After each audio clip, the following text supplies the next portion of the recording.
Early voting is already underway in the spring election for a seat on the Wisconsin Supreme Court. While many voters are focused on what decisions the winner will make as a member of the court for the next 10 years, Liberal candidate Susan Crawford wants voters to focus on decisions made by conservative candidate Brad Schimel 10 years ago.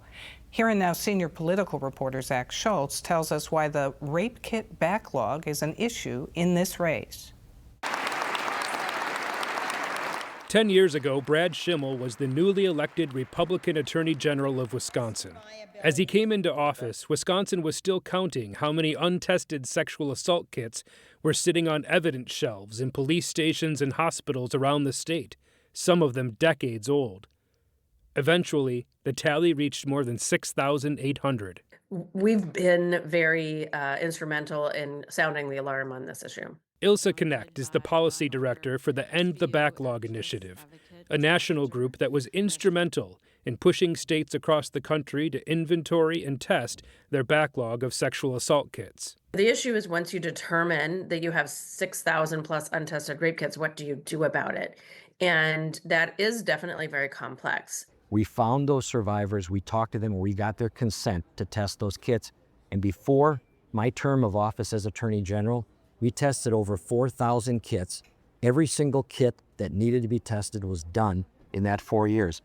Brad Schimel let thousands of rape kits go untested for years, while rapists walked free and victims waited for justice. As a candidate for a seat on the Wisconsin Supreme Court, Brad Schimel stands by his work as Attorney General. I'm proud of the work, what we accomplished for survivors of sexual violence. His opponent, Susan Crawford, says he shouldn't be so proud. He only put his foot on the gas when it became an issue in his reelection campaign. So again, this is Brad Schimel's partisanship.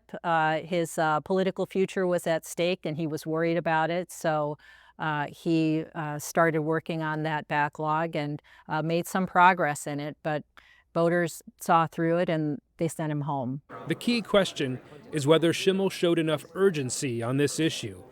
Crawford says staffers in the Department of Justice told Schimel about the backlog and asked him to get the Republican-controlled legislature to secure the resources needed to test the kits. And he pushed him back and said, go look for a cheaper way to do this, look maybe for some grant funding. We also recognized we couldn't just take 6,000 kits and dump them on the crime lab. They have day-to-day responsibilities.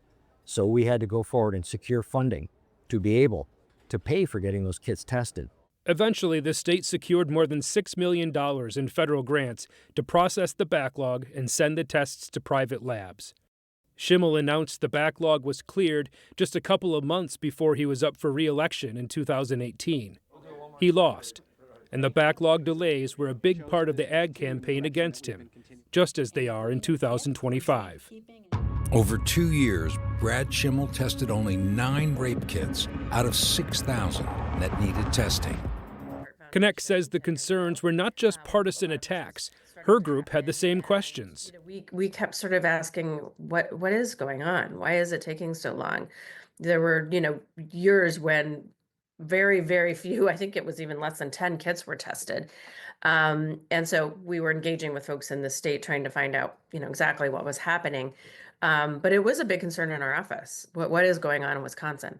Crawford says the state budget that year provided new positions that Schimel requested. They just weren't for the crime lab. He was going to the legislature asking for a new unit of attorneys called the Solicitor General's Office that he then utilized for the entire time he was in office to pursue right-wing lawsuits. So those were Brad Schimel's priorities, instead of addressing this backlog of sexual assault kits. It really does come down to where your priorities are. If this is a priority for a governor, an attorney general, I have seen them move mountains to get this done and to get it done, relatively quickly. Schimel says he won't let attacks over the backlog go unanswered. Frankly, we're ready for it, and we've got We've got sheriffs that have come forward to talk about this very issue. I was there when Brad Schimmel initiated the Sexual Assault Kit initiative, pushing hard to make sure that victims of sexual assault were able to see their offenders convicted, to make sure that there is justice. Schimmel says the people that worked on this issue with him agree he took the backlog seriously. Check with groups like the Wisconsin Coalition Against Sexual Assault. We did ask the Wisconsin Coalition Against Sexual Assault for comment, and they declined to weigh in, citing the, quote, highly partisan nature of this nonpartisan election. After the backlogged rape kits were tested, sexual assault charges and convictions soon followed. This is a justice issue. I mean, I will just say overall, the rape kit backlog exists because of a failure of the criminal justice system as a whole to take sexual assault seriously and to prioritize the testing of rape kits. He got 9 kits tested in a period of 2 years. And, justice delayed is justice denied. We worked a miracle, and it's a scam to suggest to voters that this was anything other than that. Reporting from Madison, I'm Zach Schultz for Here and Now.